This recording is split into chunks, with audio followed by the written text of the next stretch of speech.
환영합니다. 저희 야간 천문대에 오신 것을 환영하며 편안하게 자리를 잡아주세요. 오늘은 우주에서 가장 거대한 천체들의 불변성마저 의심하게 만들 여행을 떠나보겠습니다. 밤하늘을 올려다보며 우리가 보는 것들의 규모를 상상해 보신 적이 있으십니까? 수십억 개의 별, 그 하나하나가 태양이고 수십억 개의 은하, 그 은하 하나하나가 수천억 개의 태양으로 이루어진 섬입니다. 그런데 만약 그런 은하들 중 가장 크고 밝은 은하 하나가 갑자기 사라진다면 어떨까요? 폭발하거나 빛을 잃은 것이 아니라 말 그대로 증발하여 망연자실한 천문학자들에게 커다란 공백만을 남긴 채 말입니다. 이는 가설이 아닙니다. 바로 아벨 2261 은하단 문제로 알려진 실제로 존재하는 미스터리입니다. 오늘 저희는 함께 어떻게 이런 일이 가능했으며 왜 인류 최고의 지성인들이 해답을 찾기 위해 노력하면서도 여전히 이 문제 앞에서 고심하고 있는지 파헤쳐 보겠습니다. 준비되셨다면 이제 저희의 수면 강의를 시작하겠습니다. 이 미스터리의 깊은 진실을 이해하기 위해서는 먼저 우리가 다루고 있는 것이 무엇인지 알아야 합니다. 단순히 별들의 도시가 아닌 수백, 심지어 수천 개의 도시로 이루어진 거대한 메가폴리스를 상상해 보세요. 이것이 바로 은하단입니다. 은하단은 우주에서 중력으로 결합된 가장 거대한 구조물입니다. 마치 거대한 거미줄처럼 그 매듭마다 은하와 가스, 먼지, 그리고 엄청난 양의 암흑 물질이 한데 모여 있습니다. 오늘 저희가 다룰 은하단은 목록상 아벨 2261이라는 이름을 가지고 있습니다. 이 은하단은 우리로부터 약 27억 광년 떨어져 있습니다. 다른 모든 은하단과 마찬가지로 아벨 2261의 중심에도 가장 밝고 거대한 은하, 소위 은하단 내 최강 발광 은하가 존재해야 합니다. 이 은하는 일종의 여왕입니다. 오랜 시간에 걸쳐 수많은 작은 이웃 은하들을 흡수한 중력적 군주와도 같습니다. 바로 이 여왕, 아벨 2261 은하단의 중앙 은하가 전 세계적인 혼란을 야기했습니다. 이 은하는 마땅히 존재해야 할 모습이 아니었습니다. 은하의 심장부, 즉 핵이 통째로 사라진 것입니다. 수십억 개의 오래된 별들과 초대 질량 블랙홀로 이루어진 밀집된 중심부가 있어야 할 곳에 천문학자들은 그저 흐릿하고 확산된 형태의 성운만을 관측하고 있습니다. 이것은 왕좌와 왕이 모두 사라진 텅 빈 아련실을 발견한 것과 같습니다.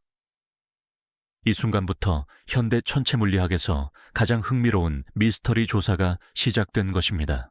자, 그럼 이 수수께끼를 낳게 한 최초의 관측 내용을 자세히 들여다보겠습니다.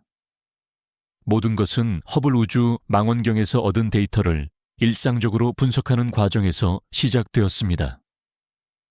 이 전설적인 도구를 다루는 천문학자들은 이미 놀라운 우주의 광경에 익숙했지만 그들이 아벨 2261 은하단의 중심부에서 발견한 것은 완전히 상식을 벗어나는 것이었습니다. 이 거대한 은하단의 중앙에는 ACGE191 395라는 이름의 은하가 자리하고 있었습니다. 이 은하는 엄청나게 크고 부풀어 있었으며 그 빛은 지름이 200만 광년을 넘는 영역에 걸쳐 흩뿌려져 있었습니다. 이는 우리 은하의 지름보다 무려 20배나 더 큰 크기입니다. 하지만 그 밝기 분포는 비정상적으로 균일했습니다. 일반적으로 수많은 병합을 통해 형성된 이런 거대 타원 은하들은 매우 밝고 밀집된 핵을 가지고 있습니다. 이곳은 별의 밀도가 최고에 달하고 전체 질량이 집중되는 곳입니다. 하지만 이 은하에는 그 핵이 없었습니다. 대신 은하의 중심부는 마치 누군가가 심장을 도려낸 것처럼 텅 비어 있고 부풀어 오른 모습이었습니다. 과학자들의 초기 반응은 불신과 기술적인 회의감이 뒤섞인 것이었습니다. 혹시 데이터 처리 과정에서의 오류가 아닐까? 아니면 허블 장비 작동상의 특이점일까? 수십 번의 검증이 이루어졌고 다양한 방법론과 필터를 사용하여 데이터를 거듭 분석했습니다. 하지만 결과는 변하지 않았습니다. 은하의 중심 영역은 비정상적으로 어둡고 밀도가 낮았습니다. 이는 마치 밤에 찍은 대도시 사진을 보는데 수많은 마철로의 불빛이 빛나야 할 도심 업무 지구가 완전히 어둠 속에 잠겨 있는 것을 발견한 것과 같았습니다. 이 관측은 지금까지 계속되고 있는 이 드라마의 첫 막이자 출발점이 되었습니다. 과학자들은 이것이 단순한 오류가 아니라 설명이 필요한 근본적인 이상 현상이라는 것을 깨달았습니다. 우주에서 가장 거대한 은하 중 하나의 핵을 이렇게까지 부풀려 중심부를 지워버린 힘은 과연 무엇이었을까요? 천문학자들이 받은 충격을 완전히 이해하기 위해서는 먼저 은하단에서 가장 밝은 은하, 즉 영어 약자로 BCG가 무엇인지 깊이 이해해야 합니다. 이것은 단순히 무리 중에서 가장 큰 은하가 아닙니다. 이웃 은하들을 잡아먹으며 성장하는 말 그대로 우주의 괴물, 포식자입니다. 은하단 중심에 밀집된 환경에서는 은하들의 충돌과 병합이 일상적인 현상입니다. 수십억 년에 걸쳐 중력은 작은 은하들을 중심으로 끌어당기고 중심의 거대 은하는 이들을 흡수하고 포획합니다. 이러한 병합이 일어날 때마다 거대 은하는 별과 가스를 얻게 되며 가장 중요한 것은 그들의 중심에 있는 초대 질량 블랙홀까지 병합하게 됩니다. 은하식인 현상, 갈락틱 캐니벌리즘이라고 불리는 이 과정은 결과적으로 엄청나게 무겁고 밀집된 핵을 가진 거대한 타원 은하를 형성합니다. 수백 개의 다른 은하단에 대한 이론 모델과 관측 결과는 이 시나리오를 뒷받침합니다. BCG는 언제나 예외적으로 밝고 뚜렷한 중심부를 가지고 있습니다. 이것이 그들의 격렬한 역사를 보여주는 일종의 상징이자 특징입니다. 하지만 아벨 2661 은하단의 중심 은하는 이 규칙에서 완전히 벗어납니다. 부풀어 있고 흐릿한 이 은하의 핵은 뭔가 예사롭지 않은 일이 일어났음을 시사합니다. 이것은 단순한 일탈 수준을 넘어 기존의 은하 형성 모델의 정면으로 모순됩니다. 이것을 고대 도시를 발굴하는 고고학자에 비유해 봅시다. 도시의 중심부에는 당연히 신전이나 통치자의 궁궐이 있어야 하는데 그 자리에 거대한 공허한 분화구만 덩그러니 남아있는 상황입니다. 이는 그 장소의 역사에 대한 근본적인 의문을 제기합니다. 마찬가지로 아벨 2261 중심 은하의 핵이 사라진 현상은 천체 물리학자들이 우주에서 가장 극한 환경에서의 은하의 생명과 죽음에 대한 그들의 가설을 재검토하도록 만들고 있습니다. 이 변칙적인 현상은 이전에 알려지지 않았던 새로운 물리적 과정이 작용하고 있음을 시사하거나 혹은 우리가 가진 현재의 이론이 불완전하다는 사실을 인정하게 만들 수도 있습니다. 모든 거대 은하의 중심에는 마치 용의 심장처럼 초거대 질량 블랙홀이라는 괴물이 잠들어 있습니다. 이는 단순한 비유가 아닌 이미 확립된 천문학적 사실이죠. 우리 은하 역시 태양 질량의 400만 배가 넘는 궁수자리 A라는 천체를 중심으로 공존하고 있습니다. 안드로메다 은하의 블랙홀은 이보다도 훨씬 더 거대하죠. 우리가 지금 이야기하고 있는 은하단들의 가장 밝은 은하들에서는 중심 블랙홀의 질량이 수백억 태양 질량에 달하기도 합니다. 이 블랙홀들은 단순한 수동적인 중력 중심이 아닙니다. 오히려 별 생성 활동을 조절하고 은하의 구조를 형성하는 등 은하의 진화에 결정적인 역할을 수행하죠. 중심부에 초거대 블랙홀이 없는 거대 은하를 찾는 일은 DNA가 없는 생명체를 찾는 것과 같습니다. 현재 우리의 지식으로는 도저히 불가능한 일입니다. 그런데 바로 이 지점에서 아벨 자유율길의 수수께끼는 더욱 깊어집니다. 만약 이 중심 은의 핵이 관측되지 않는다면 초거대 블랙홀은 도대체 어디로 사라진 것일까요? 분명히 그곳에 있어야 할 텐데 말이죠. 이 블랙홀은 어쩌면 태양 질량의 최대 1000억 배에 달하며 관측 가능한 우주 전체에서 가장 거대한 것 중 하나일 것입니다.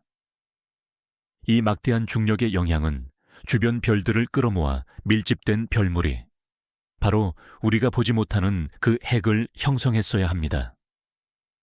핵이 없다는 현상은 블랙홀 자체가 원래 있어야 할 중심부에서 사라졌을 가능성을 직접적으로 시사합니다. 이 가설은 너무나 파격적이어서 대다수의 과학자들은 처음에는 감히 언급조차 하지 못했습니다. 우리 태양계만큼 크고 수십억 태양 질량을 가진 블랙홀이 대체 어디로 사라질 수 있단 말입니까? 블랙홀은 단순히 증발하거나 폭발할 수도 없습니다. 우주에서 가장 안정적이고 수명이 긴 천체 중 하나이기 때문입니다. 결국 연구의 초점은 왜 핵이 이렇게 희미하고 퍼져 있는가라는 의문에서 훨씬 더 충격적인 질문인 블랙홀은 도대체 어디로 사라졌는가로 옮겨갔습니다. 이 실종된 괴물을 찾는 것이 이 불가사의한 은하단을 연구하는 모든 과학자들의 최우선 목표가 되었습니다. 불가능한 상황에 직면했을 때 우리는 가장 믿기 힘든 가설까지 고려해야 합니다. 천체 물리학자들의 머릿속에서 탄생한 첫 번째 이론은 마치 할리우드 블록버스터 영화의 소재로 쓰일만 했습니다. 만약 블랙홀이 은하 밖으로 튕겨나갔다면 어떨까요? 공상과학처럼 들리지만 이 아이디어에는 우주에서 가장 특이한 현상 중 하나인 중력파와 관련된 실제 물리적 근거가 있습니다. 아인슈타인의 일반 상대성 이론에 따르면 블랙홀처럼 질량이 큰 두 물체가 서로 주위를 돌다가 합쳐질 때 이들은 시공간 자체의 구조에 잔물결을 일으킵니다. 이 중력파는 막대한 양의 에너지와 운동량을 가지고 빠져나갑니다. 만약 이 합병이 비대칭적으로 일어난다면, 예를 들어 두 블랙홀의 질량이 다르거나 회전 방향이 다를 경우 중력파의 방출 역시 비대칭적일 것입니다. 이는 마치 로켓이 가스를 뒤로 분사하며 앞으로 나아가는 원리와 같습니다. 블랙홀의 경우 한쪽 방향으로 중력파 Z를 방출하고 운동량 보존의 법칙에 따라 그 반대 방향으로 강력한 발차기, 킥을 받게 됩니다. 이 현상을 중력 반동, Gravitational Recoil이라고 부릅니다. 계산에 따르면 이 반동의 속도는 초당 수백, 심지어 수천 킬로미터에 달할 수 있습니다. 이 속도는 아무리 거대한 은하라 해도 그 중력을 완전히 벗어날 수 있을 만큼 충분하며 새롭게 합쳐진 블랙홀을 영원한 성간 공간 방랑길로 보낼 수 있습니다. 이 시나리오는 관측된 현상과 완벽하게 맞아떨어졌습니다. 상상해 보십시오. 아벨, 준위윤 6일 은하단의 중심에서 두 개의 거대 은하가 합병했습니다. 이들의 초대 질량 블랙홀은 서로에게 돌진하며 치명적인 춤을 추었고 결국 하나로 합쳐졌습니다. 이 합병의 순간 비대칭적인 중력파 방출이 발생했고 수백억 태양 질량을 가진 이 괴물 블랙홀은 마치 대포알처럼 자신의 고향 은하 중심에서 발사된 것입니다. 날아가는 과정에서 블랙홀은 주변의 일부 별들을 끌고 갔고 중심 중력을 잃은 핵 주변의 나머지 별들은 뿔뿔이 흩어져서 우리가 관측하고 있는 바로 그 부풀고 희미한 헤일로를 형성했습니다. 이 이론은 우아하고 매력적이며 동시에 섬뜩했습니다. 모든 현상을 설명했지만 여느 훌륭한 과학 이론과 마찬가지로 결정적인 증거를 필요로 했습니다. 튕겨나온 블랙홀에 대한 아이디어는 매우 흥미로웠습니다. 하지만 이 가설이 그저 그럴듯한 이야기에 머무르지 않으려면 그 범죄 현장을, 아니 더 정확히 말하자면 범행 도구라 할 수 있는 방랑 블랙홀 그 자체를 찾아내야 했습니다. 그렇다면 어떻게 이 블랙홀을 찾아낼 수 있을까요? 블랙홀은 정의상 빛을 방출하지 않습니다. 그러나 이들이 완전히 투명하여 보이지 않는 것은 아닙니다. 블랙홀이 은하간 매질을 통과할 때 강력한 중력으로 주변의 가스와 먼지를 끌어당깁니다. 이 물질들은 블랙홀을 향해 빨려 들어가면서 강착 원반, 아크리션 디스크를 형성하고 수백만 도까지 가열되어 특히 X선 영역에서 밝게 빛을 발하게 됩니다. 따라서 방랑하는 초거대 블랙홀은 원래 소속되어 있던 은하 중심 바깥에 위치한 마치 점처럼 보이는 밝은 X선 방출원으로 관측되어야 한다는 결론이 나옵니다. 게다가 이 블랙홀은 비록 튕겨져 나왔더라도 여전히 엄청난 중력을 지니고 있습니다. 이는 가장 가까이에 있던 별들을 소규모의 호위대처럼 끌고 다니며 소위 초밀 집성단을 형성했을 가능성이 있습니다. 이 성단은 크기는 작지만 밀도가 매우 높고 밝아서 허블 우주 망원경을 통해 감지할 수 있을 것입니다.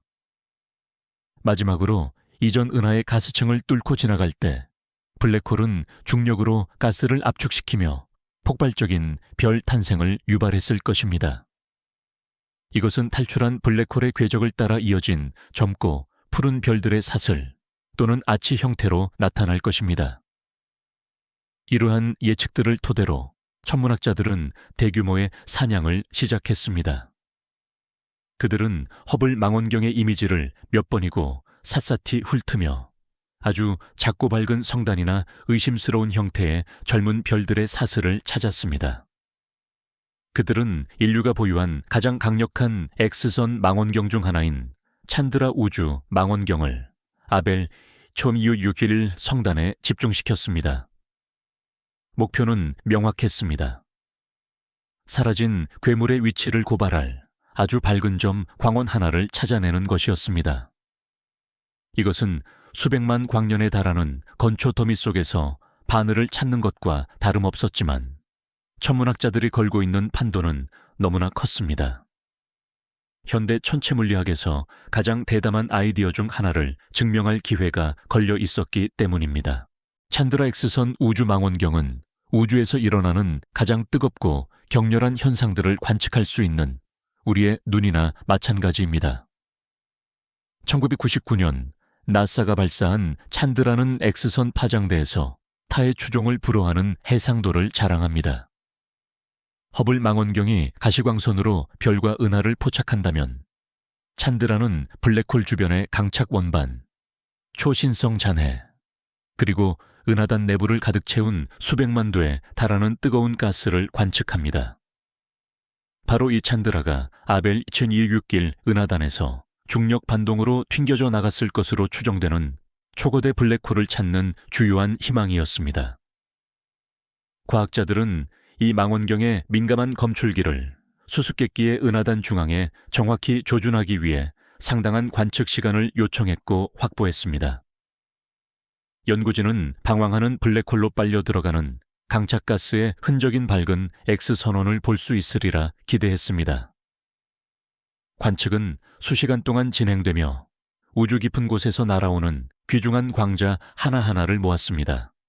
그리고 길고 고된 데이터 분석이 시작되었습니다.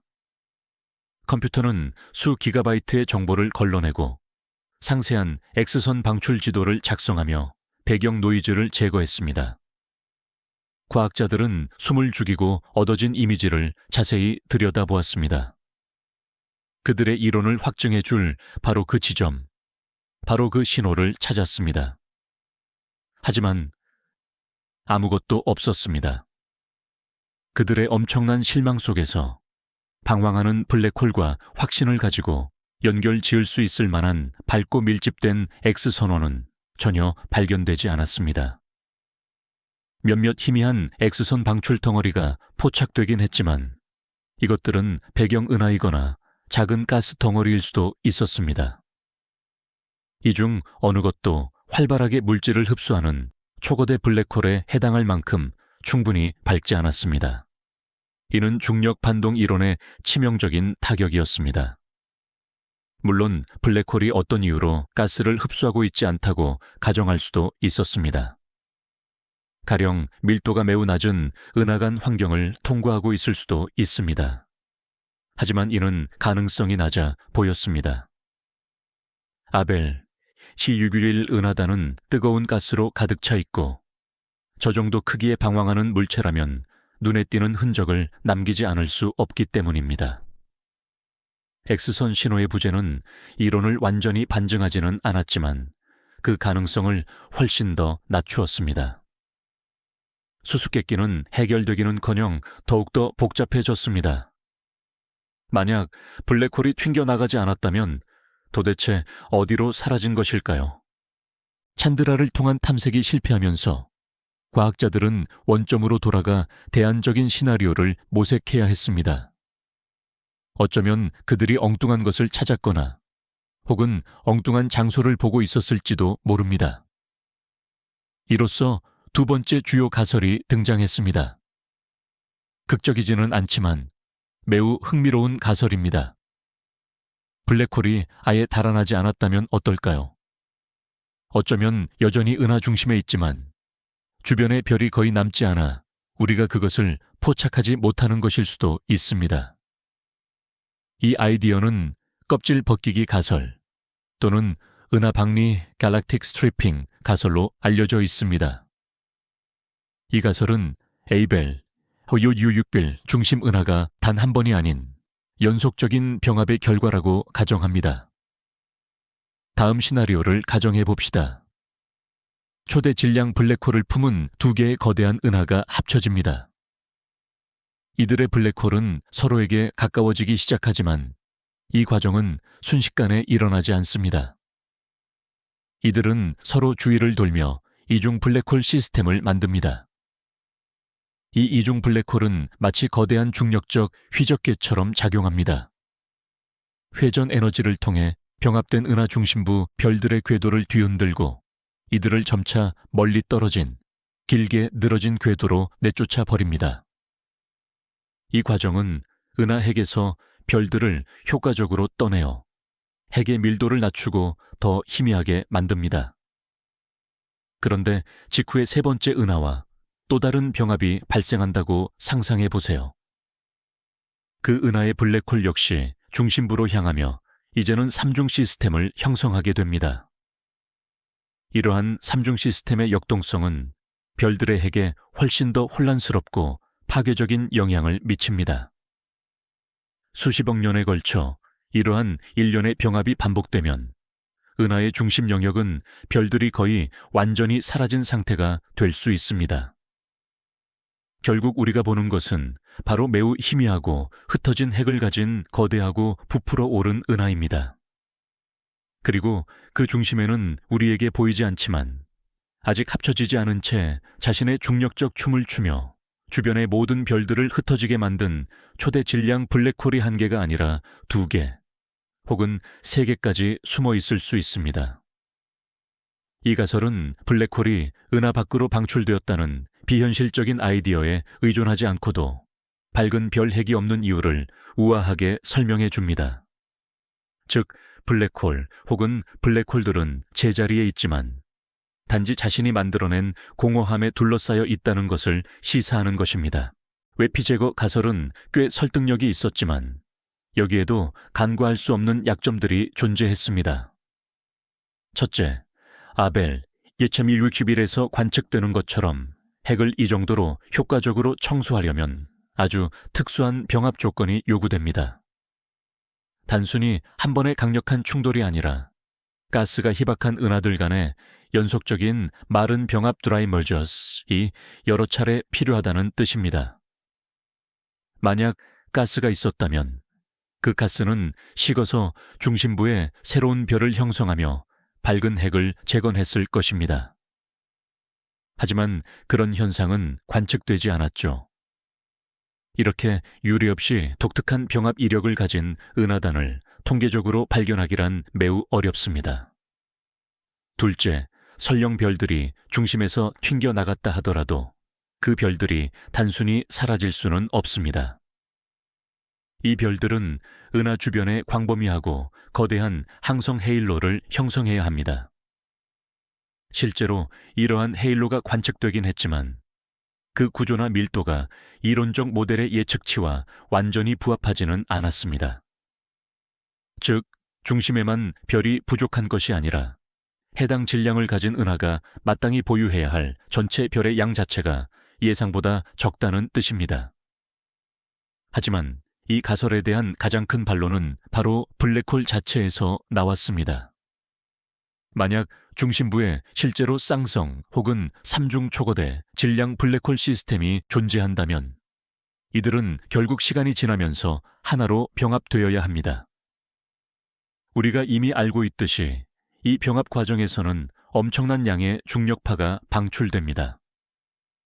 만약 최종 블랙홀을 외부로 튕겨낼 정도의 킥킥의 발생하지 않았다 하더라도 병합 과정 자체는 은하 구조에 특정한 왜곡이라는 흔적을 남겼어야 합니다.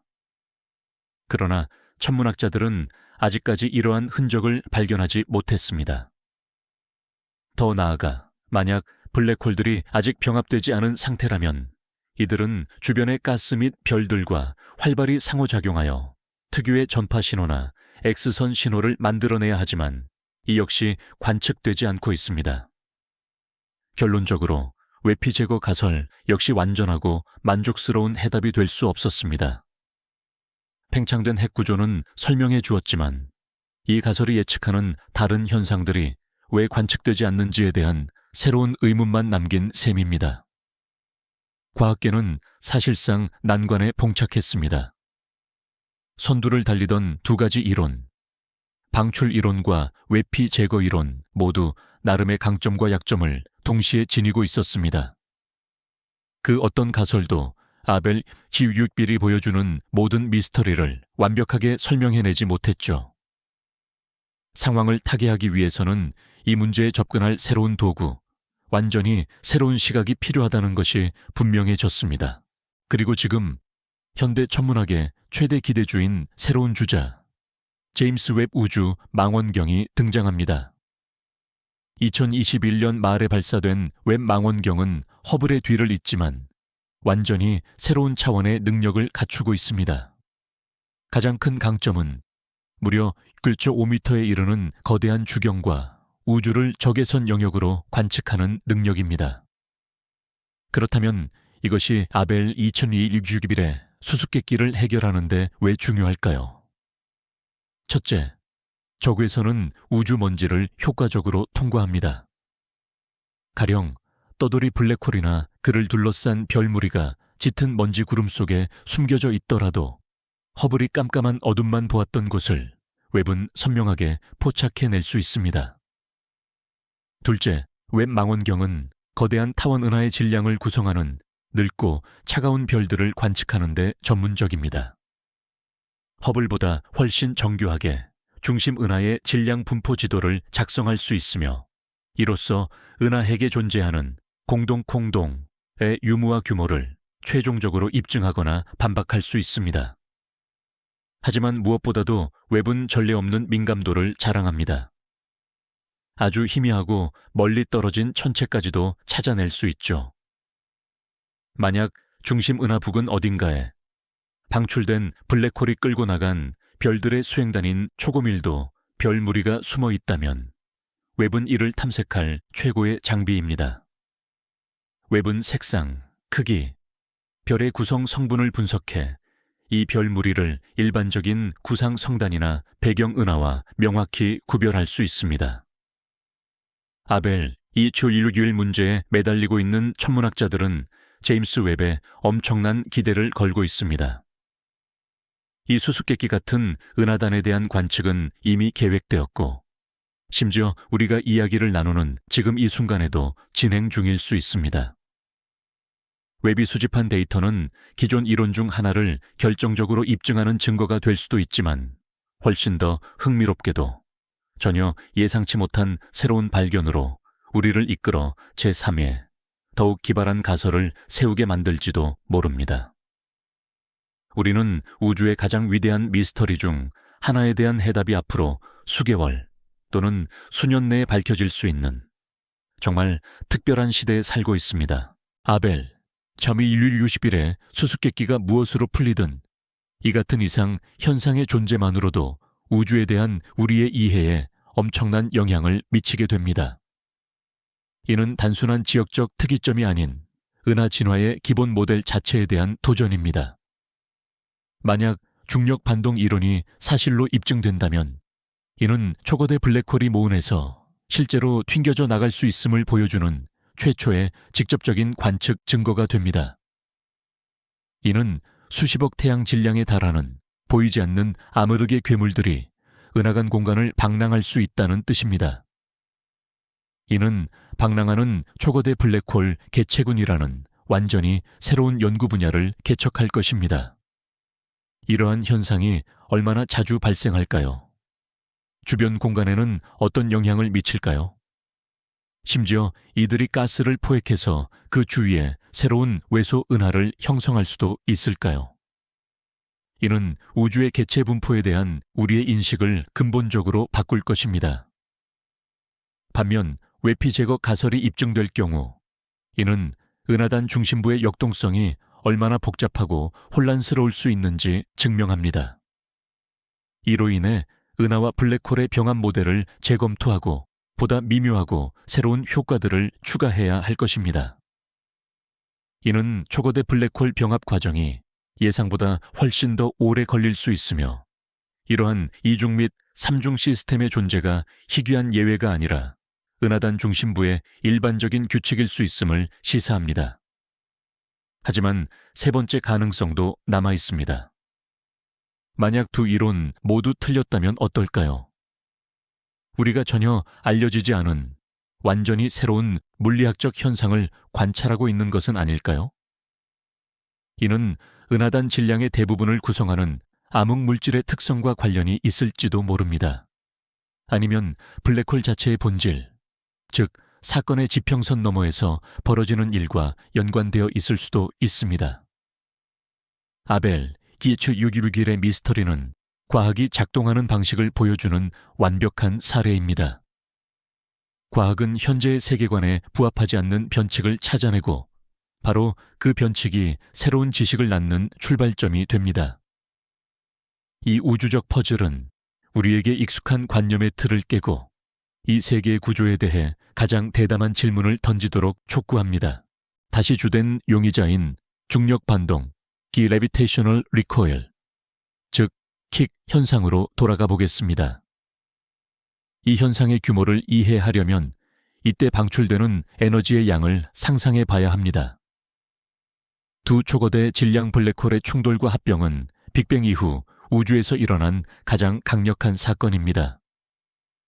이 과정에서 순식간에 관측 가능한 우주 전체의 모든 별빛 에너지를 합친 것보다 더 많은 에너지가 중력파의 형태로 방출됩니다. 정말 상상조차 하기 힘든 수치죠.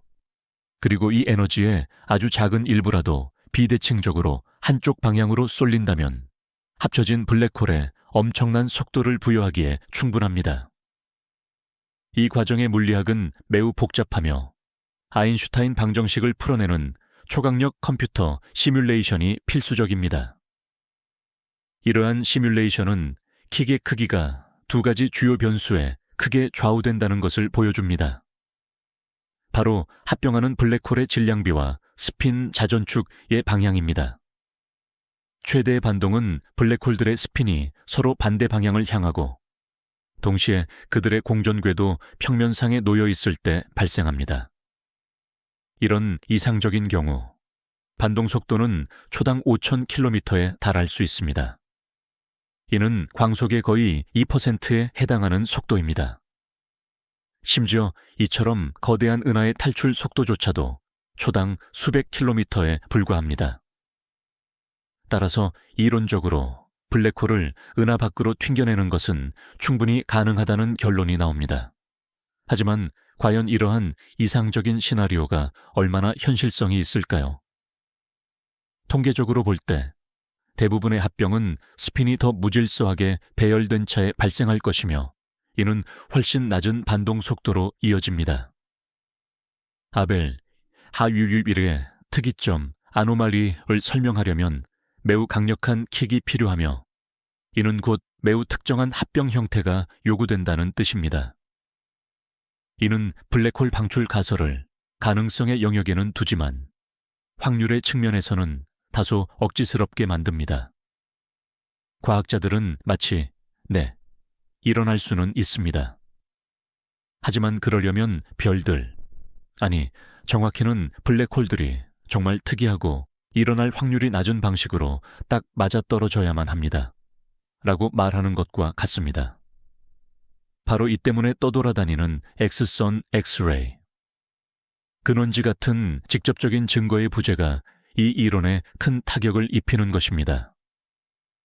이 이론은 예외적인 사건을 요구하지만 그에 걸맞은 예외적인 증거를 제공하지 못하고 있습니다. 우리가 엉뚱한 곳을 찾고 있는 건 아닐까요? 만약 튕겨져 나간 블랙홀이 굶주린 상태라 X선으로는 관측되지 않는다면요.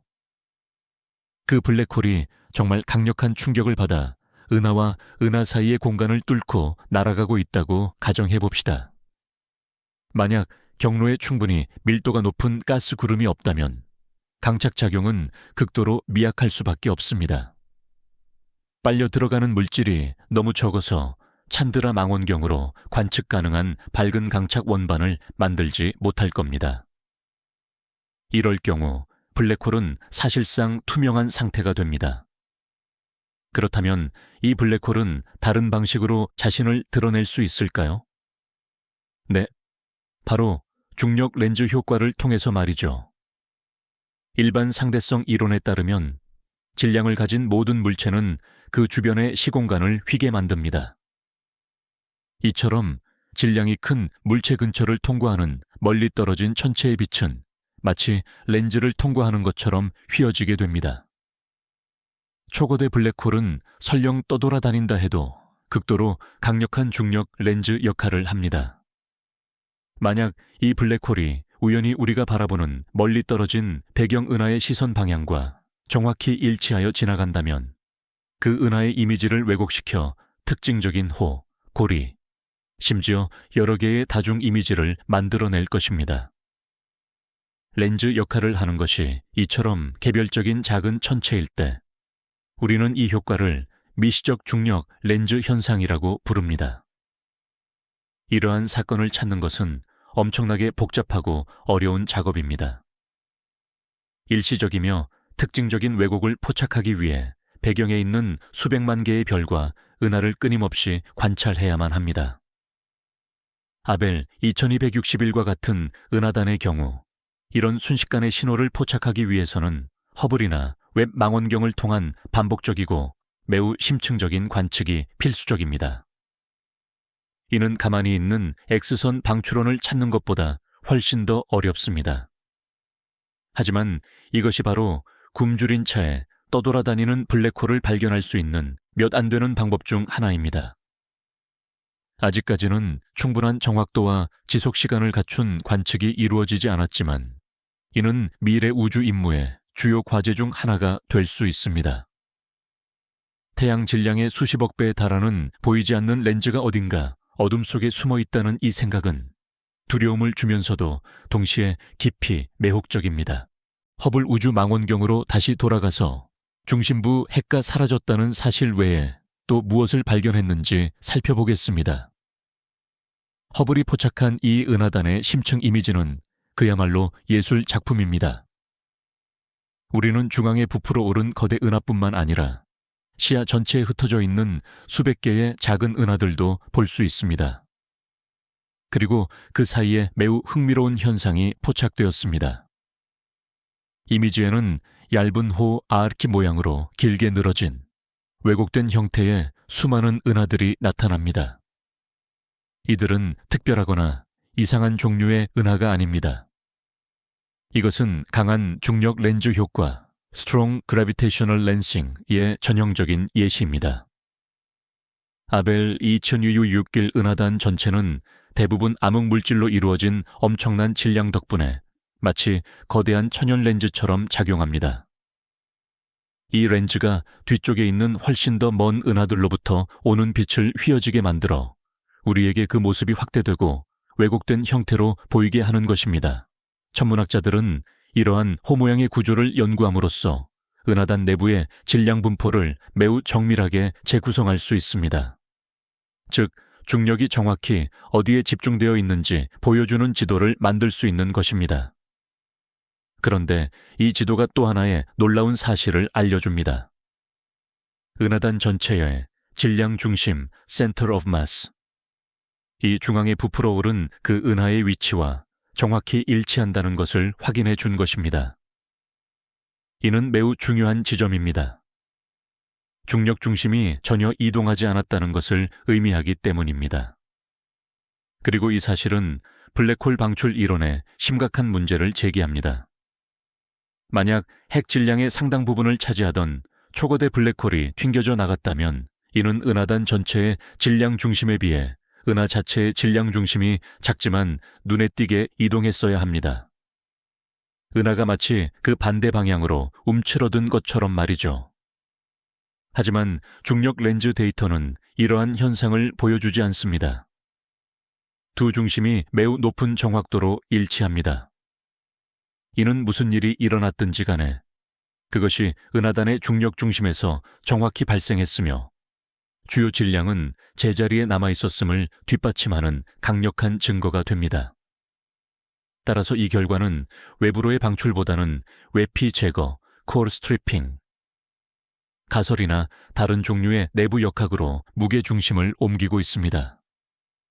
관측을 통해 우리가 알게 되는 새로운 세부사항 하나하나가 이미 복잡한 이 퍼즐에 새로운 층위를 더하는 것처럼 보입니다. 광학이나 X선 외에도 천문학자들에게는 우주를 관측할 수 있는 또 하나의 창이 있습니다. 바로 전파입니다. 전파 망원경을 이용한 관측은 자기장이나 괴너지 입자와 관련된 현상들을 알려줄 수 있습니다. 특히 활동성 초대질량 블랙홀은 강력한 전파 방출의 근원인 경우가 많습니다. 이 블랙홀들은 자신의 극지역에서 수십만 광년에 걸쳐 뻗어나가며 전파 영역에서 빛을 발산하는 거대한 플라스마 줄기, 이른바 제트를 뿜어냅니다. 그렇다면 아벨 2266길 은하단에 대한 전파 관측은 이루어졌을까요? 물론입니다. 뉴멕시코에 위치한 VLA, 즉 초대형 배열 전파 망원경 시스템 같은 장비를 동원해 과학자들은 이 은하단을 면밀히 탐색했습니다. 그들은 중앙 블랙홀이나 혹은 쌍성계에서 나오는 전파 또는 떠돌아다니는 전파원을 찾고 있었습니다. 하지만 이번에도 결과는 뚜렷한 성과가 없었습니다. 예상과는 달리 중심 은하에서는 이처럼 거대한 블랙홀에서 나올 법한 강력한 전파원이 발견되지 않았습니다. 이는 블랙홀이 아예 없다는 뜻이 아니라 현재 비활성 상태라는 것을 의미합니다. 즉, 물질을 활발히 흡수하지도 제트를 뿜어내지도 않는다는 것이죠. 사실 많은 거대타원 은하들에서는 이런 경우가 흔합니다. 그러나 자기장을 끌고 다니는 튕겨져 나온 블랙홀일 가능성이 있는 떠돌이 전파원 역시 전혀 발견되지 않았습니다. 전파 신호가 없다는 사실은 X선 신호의 부재와 더불어 방랑 블랙홀 가설을 더욱더 희미하게 만듭니다. 만약 이 괴물이 실제로 존재한다 하더라도 전자기 스펙트럼의 어떤 영역에서도 자신의 존재를 드러내지 않으며 최대한 은밀하게 행동하기로 마음먹은 것 같습니다. 결국 우리는 두 가지 선택지에 놓이게 됩니다. 블랙홀이 너무나 조용해서 현재의 관측 방법으로는 포착할 수 없거나 혹은 그곳의 블랙홀 자체가 아예 없으므로 완전히 새로운 설명을 찾아야 한다는 것입니다. 이러한 불확실성은 과학자들을 좌절시키기도 하지만 동시에 더욱더 창의적인 탐색 방법을 고안하도록 자극하는 원동력이 되기도 합니다. 껍질 벗겨내기 가설을 다른 관점에서 살펴보겠습니다. 우리는 쌍으로 존재하는 초대 질량 블랙홀이 중력의 거품기처럼 작용하며 별들을 사방으로 흩뿌릴 수 있다고 이야기했습니다. 이 과정을 세총 효과라고 부릅니다. 별이 이 이중 블랙홀 시스템 근처를 지나갈 때 강력한 중력 가속도를 얻어 엄청난 속도로 은하 밖으로 튕겨나갈 수 있습니다. 이러한 별들을 초고속별이라고 합니다. 아벨 Q261 은하의 중심에서 이처럼 탈출하는 초고속별 무리를 발견한다면 그 중심에 실제로 쌍둥이 블랙홀이 숨어 있다는 강력한 간접적 증거가 될 것입니다. 그렇다면 이 별들을 어떻게 찾을 수 있을까요?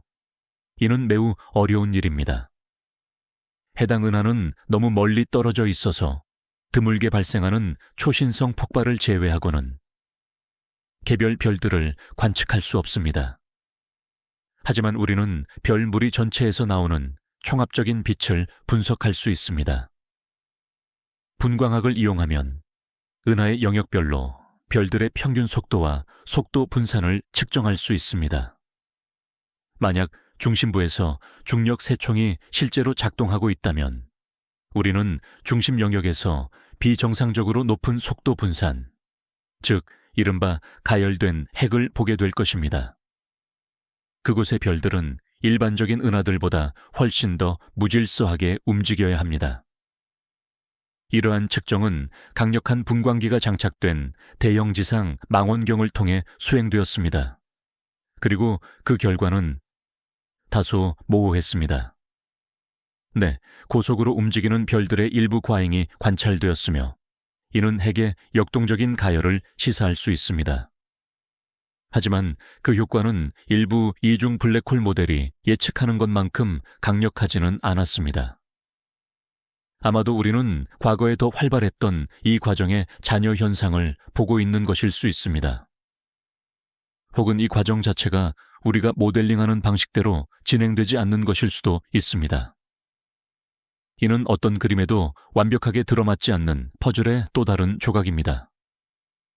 이 결과는 껍질 벗겨내기 가설을 반증하지는 않지만 결정적인 확증을 주지도 못합니다. 단지 은하의 심장부를 지배하는 물리학이 얼마나 복잡하고 다면적인지를 강조할 뿐입니다. 우리는 수십억 년 전에 일어났던 거대한 과정들의 메아리만을 보고 있으며 이 메아리를 통해 전체 연극을 복원하려 애쓰고 있습니다. 제임스 웹 우주망원경 JWST의 데이터가 도착하기를 기다리는 동안에도 이론가들은 손 놓고 있지 않습니다. 그들은 아벨 2000UU1에서 관측된 현상을 재현하기 위해 점점 더 복잡하고 정교한 컴퓨터 시뮬레이션을 구축하고 있습니다. 이러한 시뮬레이션은 슈퍼컴퓨터의 몇 주나 몇 달간의 작업만으로 수십억 년에 달하는 은하 진화 과정을 재생해 볼 수 있는 유일한 방법입니다. 이 가상 우주 속에서 과학자들은 질량과 가스량이 다른 은하, 그리고 회전 방향이 다른 블랙홀들을 충돌시켜 봅니다. 그들은 수십 가지 매개 변수를 바꿔가며 밝은 핵이 없는 부풀어 오른 은하가 형성되는 고유한 조합을 찾으려 노력하고 있습니다. 최근 시뮬레이션 중 일부는 흥미로운 결과를 보여주고 있습니다. 이러한 구조를 만들기 위해 블랙홀을 은하 밖으로 완전히 내던지는 강한 충격 킥이 반드시 필요하지는 않다는 것입니다. 은하에서 블랙홀을 완전히 쫓아내지는 않지만 매우 길고 늘어진 진동 궤도 오실레이팅 오비트로 보내는 적당한 강도의 충격이면 충분합니다. 이 경우 블랙홀은 마치 진자처럼 은하의 중심을 가로질러 왔다 갔다 흔들리게 됩니다. 중심을 통과할 때마다 이 과정은 충격파처럼 작용하여 별들을 사방으로 흩뿌리고 핵을 느슨하게 만듭니다. 시간이 지나면서 이는 우리가 관측하는 것과 같은 희미하고 흐릿한 구조를 형성할 수 있습니다. 이 시나리오에서 블랙홀은 여전히 은하 내부에 존재하지만 중심이 아닌 거대한 궤도의 어딘가 외곽에 위치하게 됩니다. 이는 우리가 중심부에서 블랙홀을 발견하지 못하는 이유와 낮은 가스 밀도 영역에 있다면 X선 관측에서도 보이지 않을 수 있는 이유를 설명해 줍니다. 이 진자 시나리오는 두 가지 주요 가설 사이에서 매력적인 절충간이 됩니다. 블랙홀의 완전한 방출도 아직 합쳐지지 않은 여러 개의 복잡한 블랙홀 시스템도 필요하지 않기 때문입니다. 하지만 이 역시 검증이 필요합니다. 제임스 웹은 만약 이 편향된 블랙홀 주변에 소량의 강착가스나 별들이 감싸고 있다면 그것을 발견할 수 있을 것입니다. 시뮬레이션은 계속되고 있으며 새로운 모델이 나올 때마다 관측 천문학자들에게 무엇을 어디서 찾아야 할지에 대한 새로운 단서를 제공하고 있습니다. 주류 이론에서 잠시 벗어나 좀 더 특이한 가설에 대해 생각해 봅시다. 우리가 일반적인 블랙홀이 아닌 다른 무언가를 다루고 있다면 어떨까요? 최근 몇 년 동안 이론 물리학계에서는 이른바 보존별이라는 개념이 주목받고 있습니다. 보존별은 일반적인 물질인 페르미온이 아닌 보존, 예를 들어 암흑물질의 입자 후보로 거론되는 엑시온 등으로 구성된 가상의 천체입니다. 보존별은 블랙홀만큼이나 밀도가 높고 무거울 수 있지만 사건의 지평선이나 특이점은 없습니다. 이들은 그저 매우 밀집된 보존장의 덩어리인 셈입니다. 흥미롭게도 모델 시뮬레이션에 따르면 두 보존별이 합쳐질 때 이들은 블랙홀과는 완전히 다르게 행동할 수 있습니다. 단순히 합쳐지는 대신 이들은 폭발하거나 흩어지면서 질량의 대부분을 스칼라장의 형태로 방출할 수 있습니다. 그렇다면 아벨 2661 은하의 중심에서 우리가 목격하고 있는 것이 초거대 블랙홀이 아닌 초거대 보존별의 병합 결과일 수도 있지 않을까요? 이러한 사건은 중심 천체를 완전히 파괴하고 그 자리에 부풀어 오른 별물이 헤일로만을 남겼을 수 있습니다. 물론 이 가설은 현대 과학의 최전선에 있는 매우 급진적인 주장입니다. 우리는 보존별의 존재를 입증할 증거를 아직 가지고 있지 않습니다. 하지만 아벨 2661과 같은 수수께끼는 과학자들로 하여금 틀에서 벗어난 사고를 하도록 자극하는 좋은 예시가 됩니다. 표준적인 설명으로는 해결되지 않을 때 우리는 이론 물리학의 가장 대담하고 검증되지 않은 영역까지 들여다보아야 합니다. 만약 제임스 웹 우주망원경이 실종된 블랙홀을 끝내 찾지 못한다면 이처럼 특이한 아이디어들은 더욱더 중요해질 것입니다. 어쩌면 이 우주적 이상 현상은 단순히 우리 은하 진화 모델의 문제가 아니라 표준 모형을 넘어선 완전히 새로운 물리학의 존재를 암시하는 첫 번째 단서일 수도 있습니다. 시간의 규모에 대해 이야기해 봅시다. 우리는 현재 아벨 저마이유 667 은하단을 27억 년 전의 모습으로 보고 있습니다. 그 빛이 우리에게 도달하는데 정확히 그만큼의 시간이 걸렸기 때문이죠. 이는 중심핵이 사라지게 만든 대격변적 사건이 그보다 훨씬 더 이전에, 아마도 30억 년에서 40억 년 전에 발생했음을 의미합니다. 이 점이 매우 중요합니다. 그때부터 지금까지 흐른 시간 동안 이 시스템은 분명히 진화했을 것입니다. 만약 블랙홀이 은하 밖으로 튕겨나갔다면 지금쯤 이미 수백만 광년 떨어진 곳으로 날아갔을 겁니다. 지금 그것을 찾는 것은 마치 19세기에 발사된 특정 총알을 찾는 것과 같습니다. 어디에나 있을 수 있죠. 만약 중심부에 쌍둥이 블랙홀로 이루어진 중력 세총이 작동하고 있었다면 수십억 년의 시간이 흐르는 동안 그것은 안정화되었을 것입니다. 쌍성계의 궤도는 중력파 방출로 인해 수축했을 것이고 결국 두 블랙홀은 합쳐졌을 가능성이 높습니다.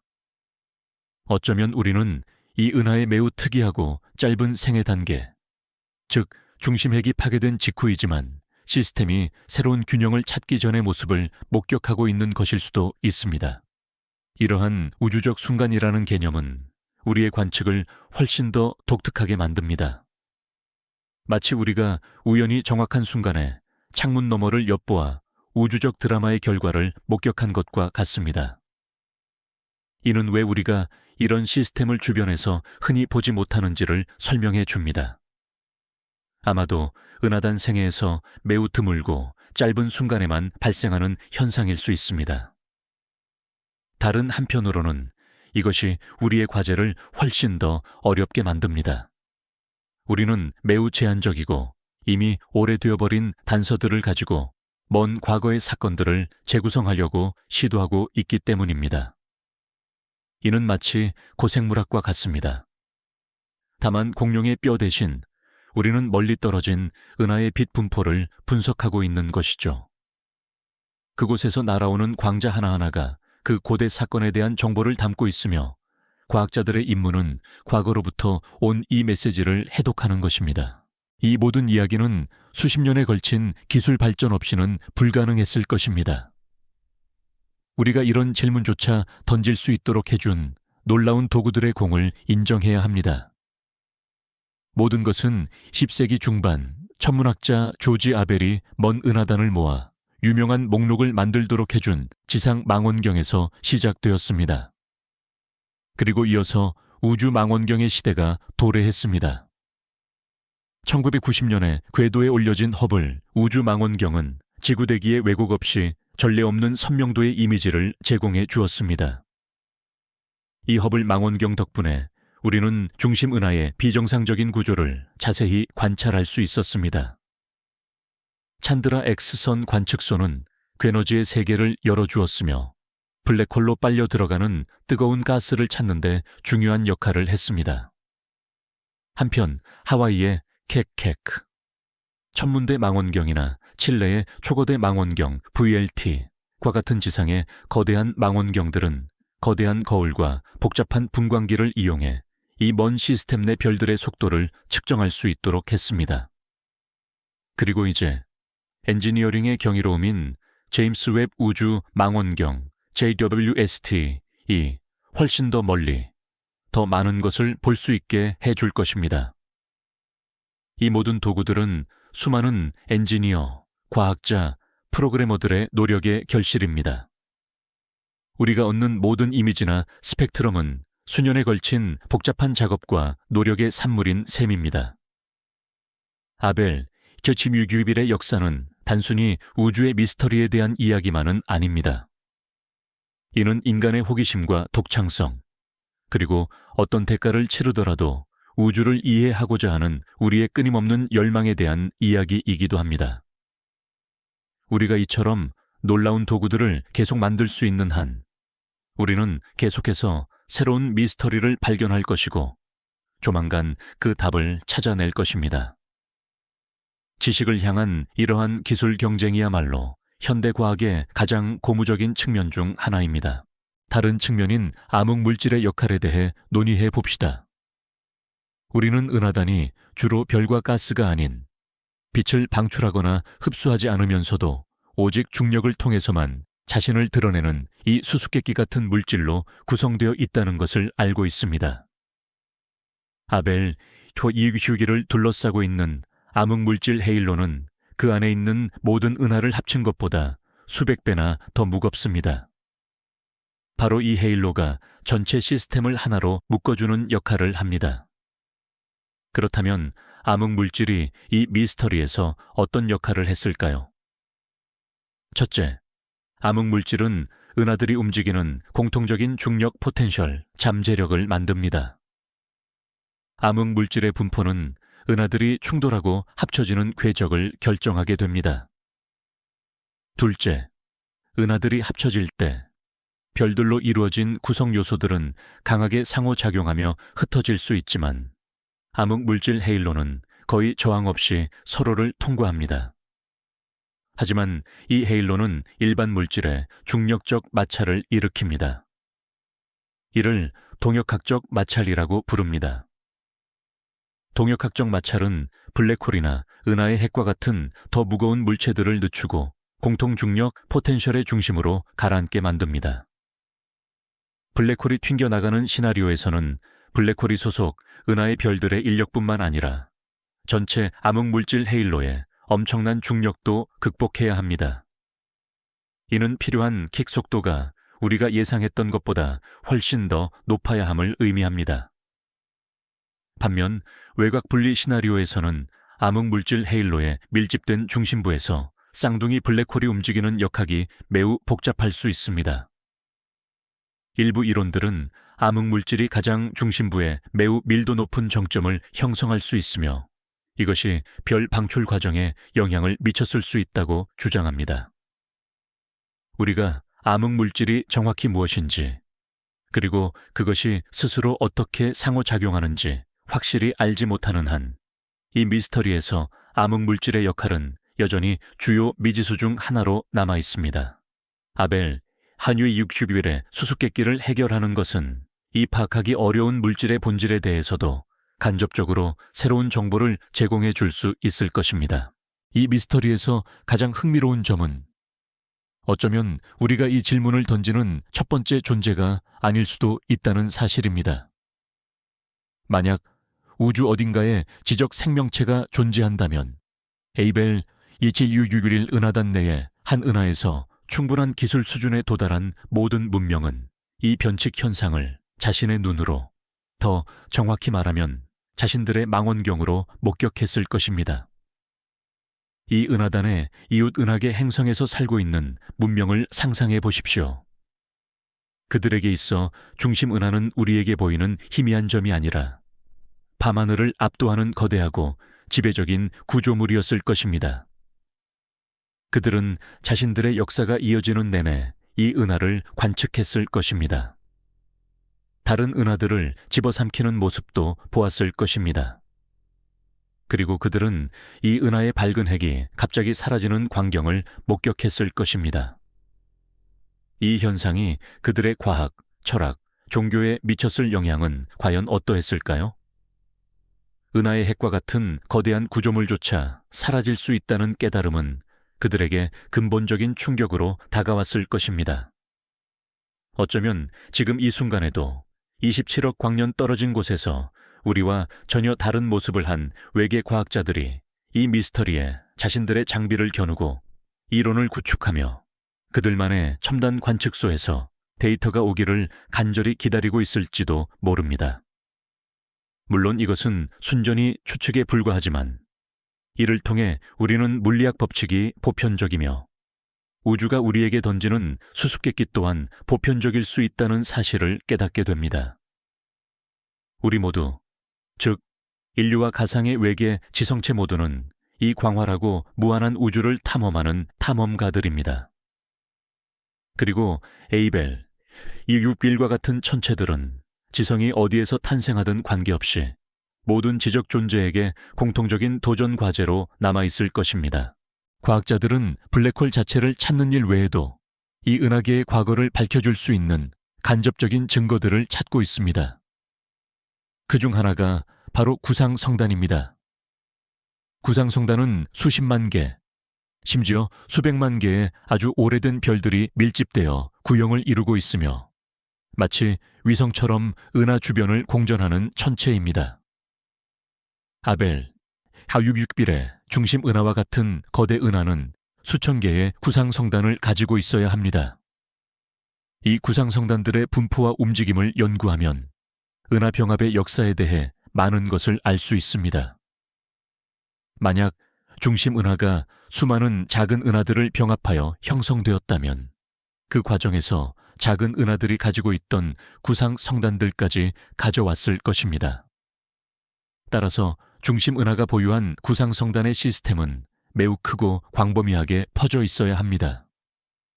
실제로 허블 우주망원경은 이 은하 주변에서 엄청나게 많은 수의 구상성단을 발견했습니다. 이들을 분석한 결과 성단들은 비교적 대칭적으로 분포하고 있었으며 초대 질량 블랙홀의 방출에서 예상할 수 있는 최근의 강력한 교란 흔적은 보이지 않았습니다.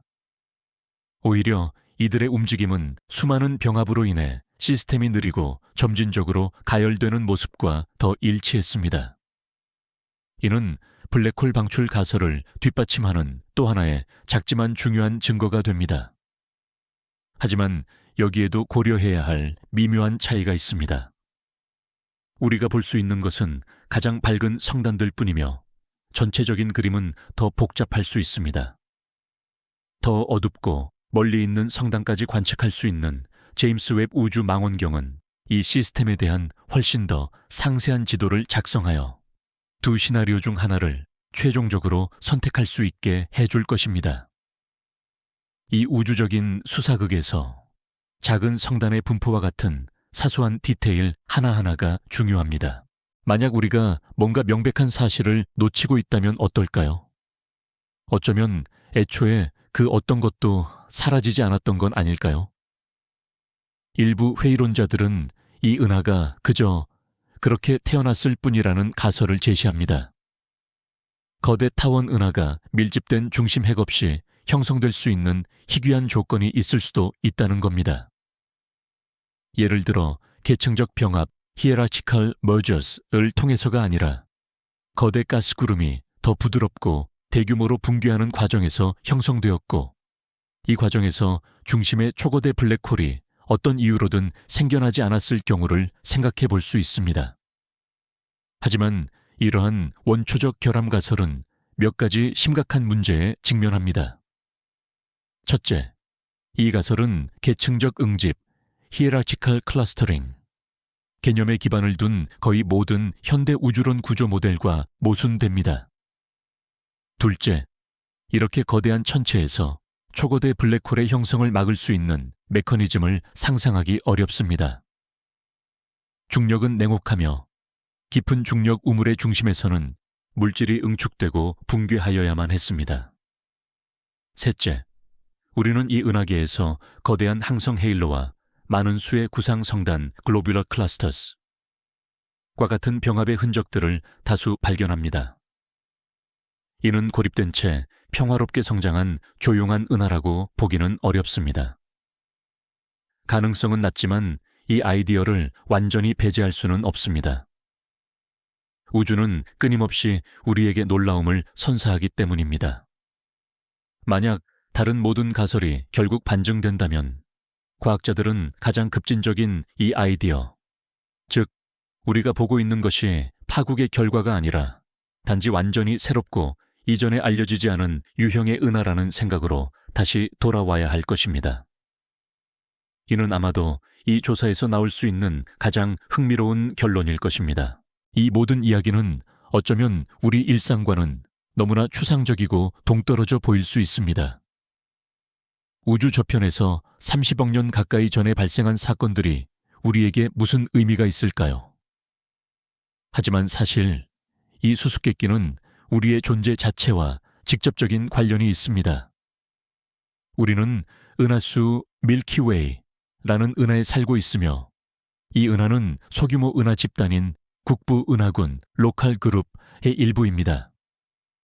그리고 우리 은하는 가장 가까운 대형 이웃 은하인 안드로메다 은하와 충돌 경로에 놓여 있습니다. 약 45억 년 후 이 두 은하는 합쳐지기 시작하며 새로운 거대한 타원 은하를 형성할 것입니다. 일부 천문학자들은 이를 농담 삼아 밀코메다라고 부릅니다.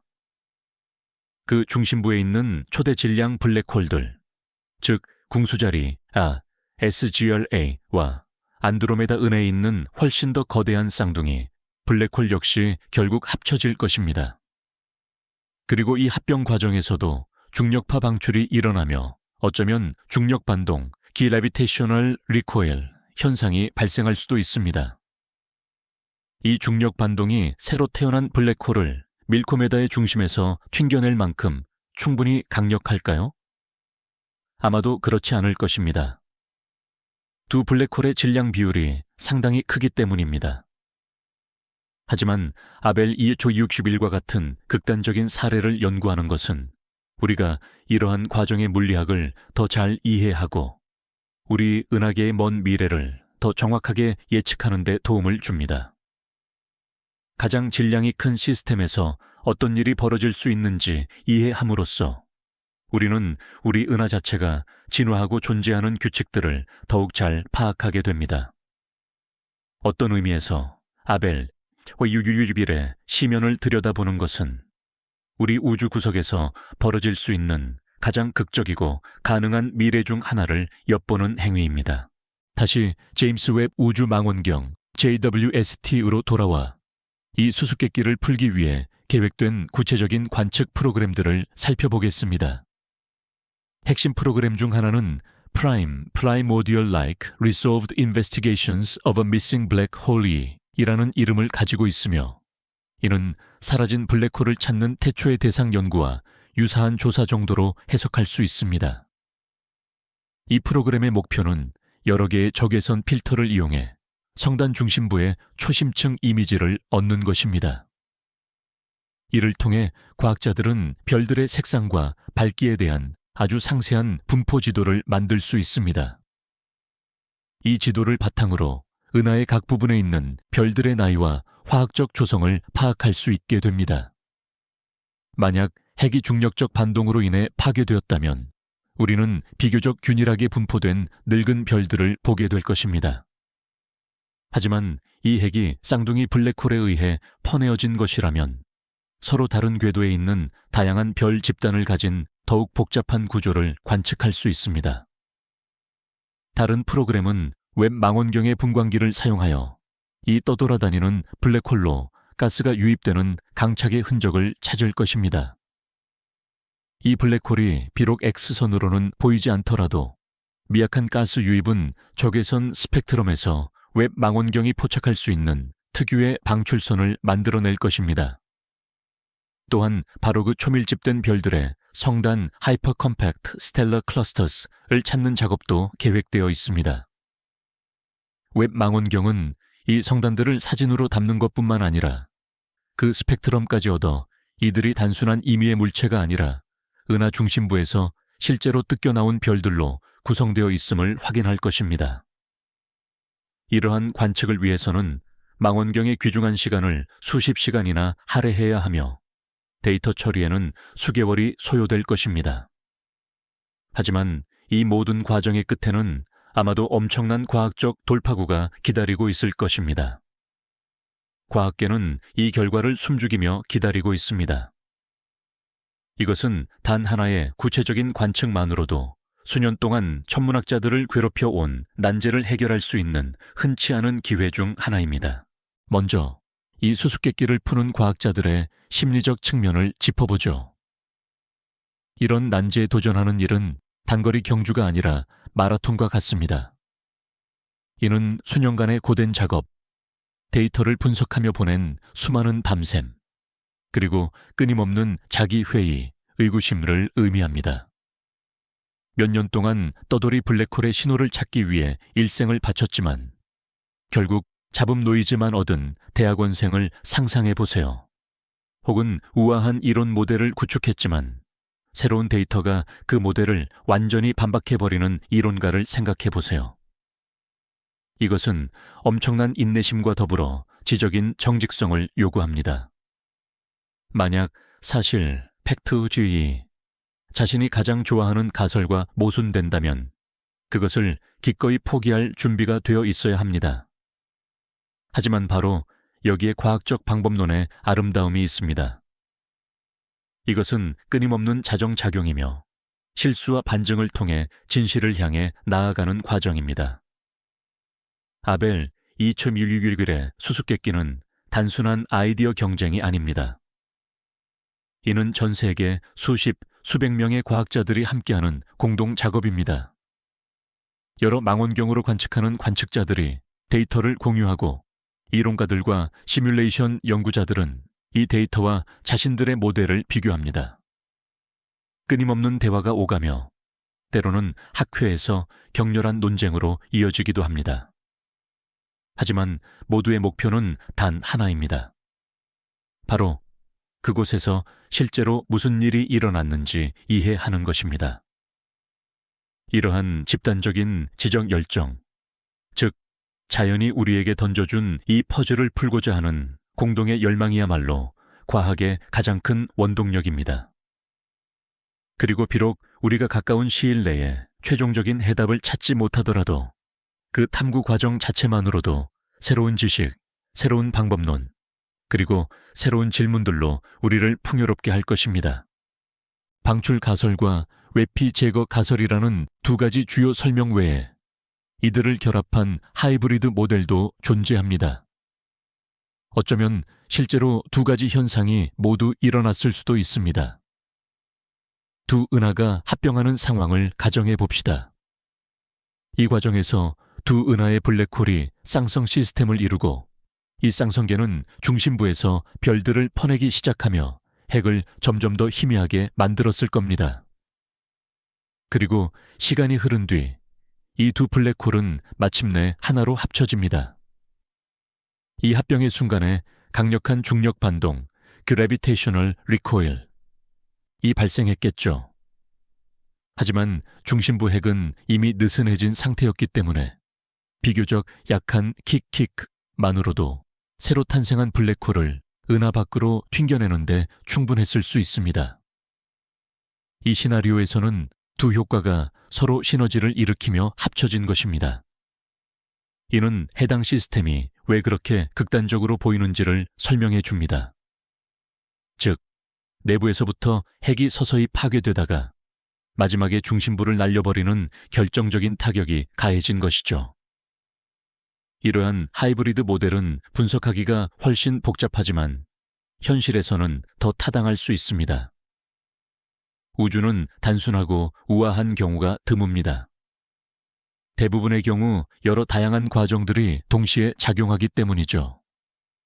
문제는 이 복잡한 실타래를 풀어내고 어떤 과정이 가장 지배적이었는지 알아내는 것입니다.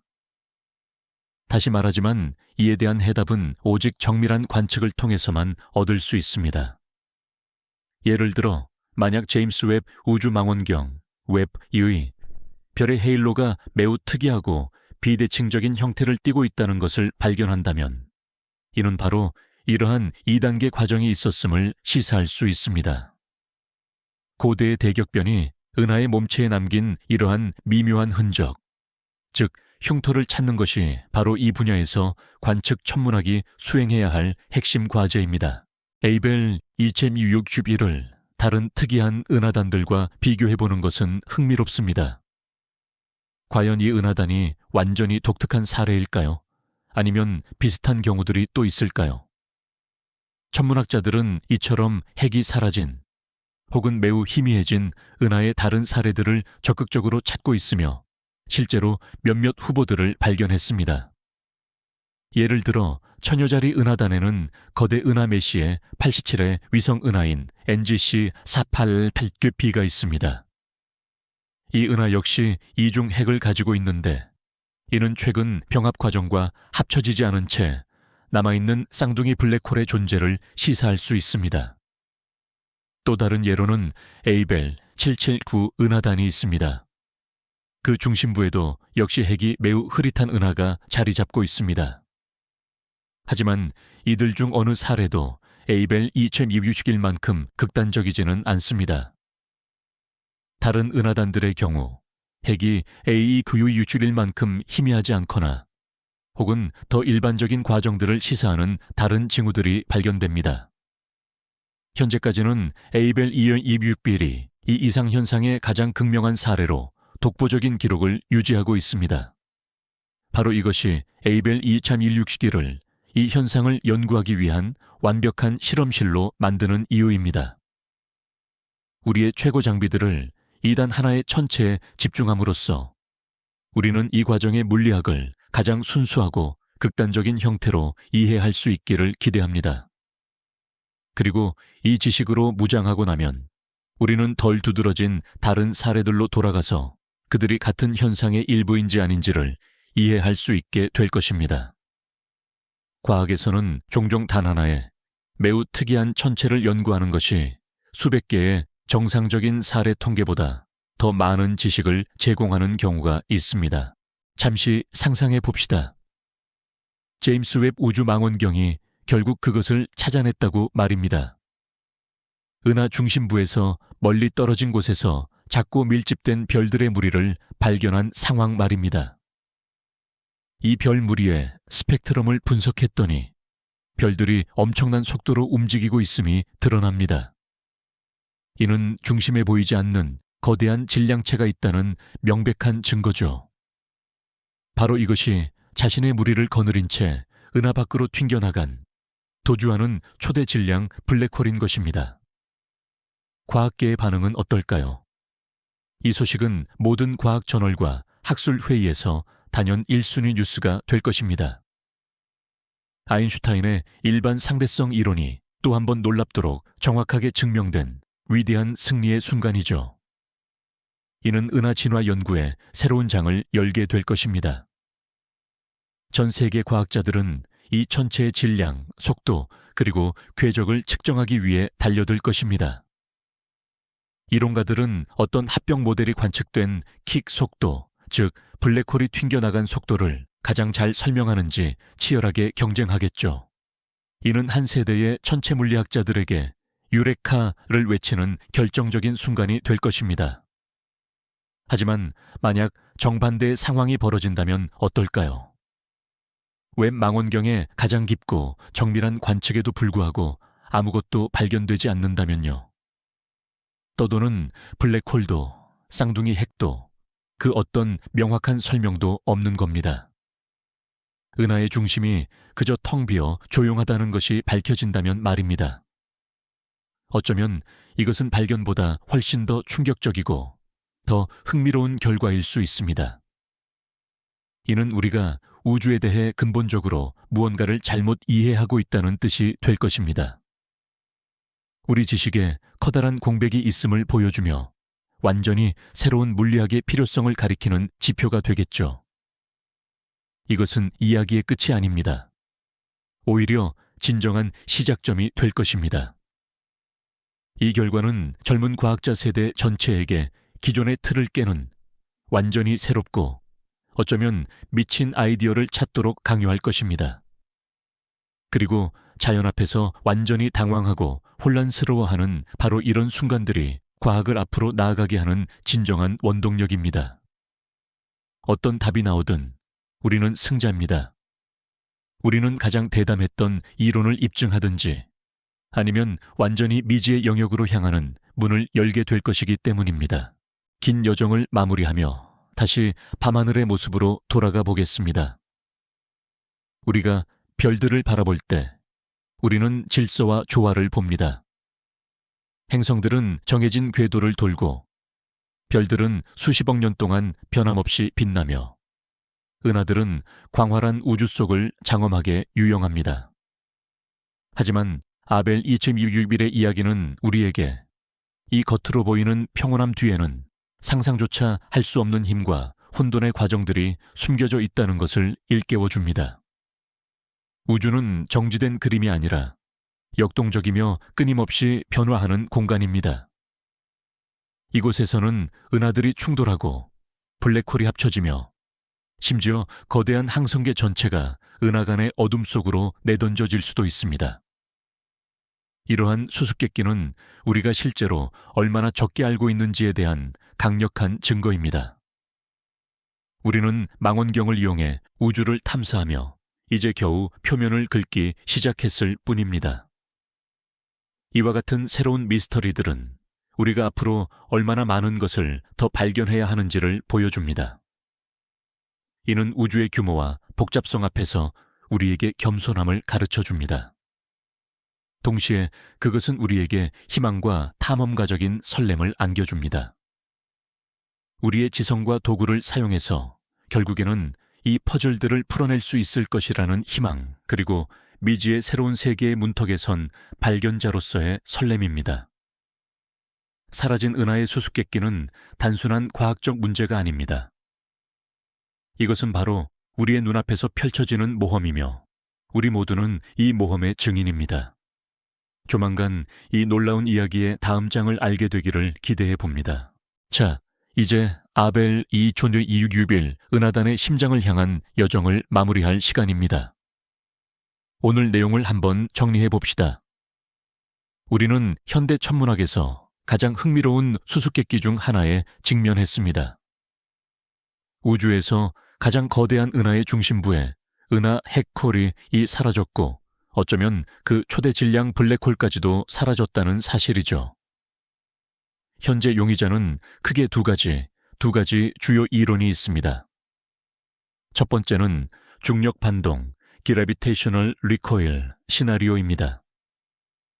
두 블랙홀의 파국적인 충돌이 너무 강력한 중력파를 방출하여 새로 태어난 이 거대한 괴물이 마치 대포처럼 자신의 은하에서 튕겨져 나갔다는 설명입니다. 그 결과 부풀어 오르고 텅 빈 별의 헤일로만 남았죠. 두 번째는 궤도 이탈, 에스트리핑 시나리오입니다. 중심에는 하나의 블랙홀이 아니라 쌍둥이 혹은 세 개의 블랙홀 시스템이 숨어 있다는 겁니다. 이들이 수십억 년 동안 벌인 중력의 춤 그래비테이셔널 댄스, 이 중심부의 모든 별들을 쓸어내 버렸다는 가설입니다. 두 이론 모두 장단점이 있으며 아직 어느 쪽도 결정적인 증거를 얻지는 못했습니다. 허블이나 찬드라 같은 세계 최고의 망원경 관측으로도 아직 연기나는 총 에스모킹건, 즉 결정적 단서를 찾지 못한 상태입니다. 이제 모든 희망은 제임스 웹 우주 망원경에게 달려 있습니다. 제임스 웹은 바로 지금 이 순간에도 이 미스터리를 응시하고 있을지 모릅니다. 이 데이터가 은하 진화에 대한 우리의 이해를 근본적으로 바꿀 수도 있습니다. 이 이야기는 우주가 여전히 놀라움으로 가득 차 있으며 우주의 작동 방식에 대한 가장 근본적인 질문들이 여전히 답을 기다리고 있다는 생생한 증거입니다. 이 시간 동안 저희와 함께 이 우주의 심연에 빠져들어 주셔서 감사합니다. 이 강연이 우리 세계의 광대함과 신비함에 대한 경이로움을 느끼며 편안하게 잠드시는데 도움이 되기를 바랍니다. 새로운 이야기를 놓치지 않으시려면 채널 구독 꼭 부탁드리고 재미있으셨다면 좋아요도 눌러주세요. 이제 여러분께 질문 드립니다. 어떤 이론이 더 설득력 있게 들리시나요? 우주 밖으로 튕겨나간 블랙홀일까요? 아니면 여러 괴물들의 중력 춤 때문일까요? 아니면 여러분만의 완전히 새로운 기발한 아이디어가 있으신가요? 여러분의 생각을 댓글로 공유해 주세요. 편안한 밤 되세요.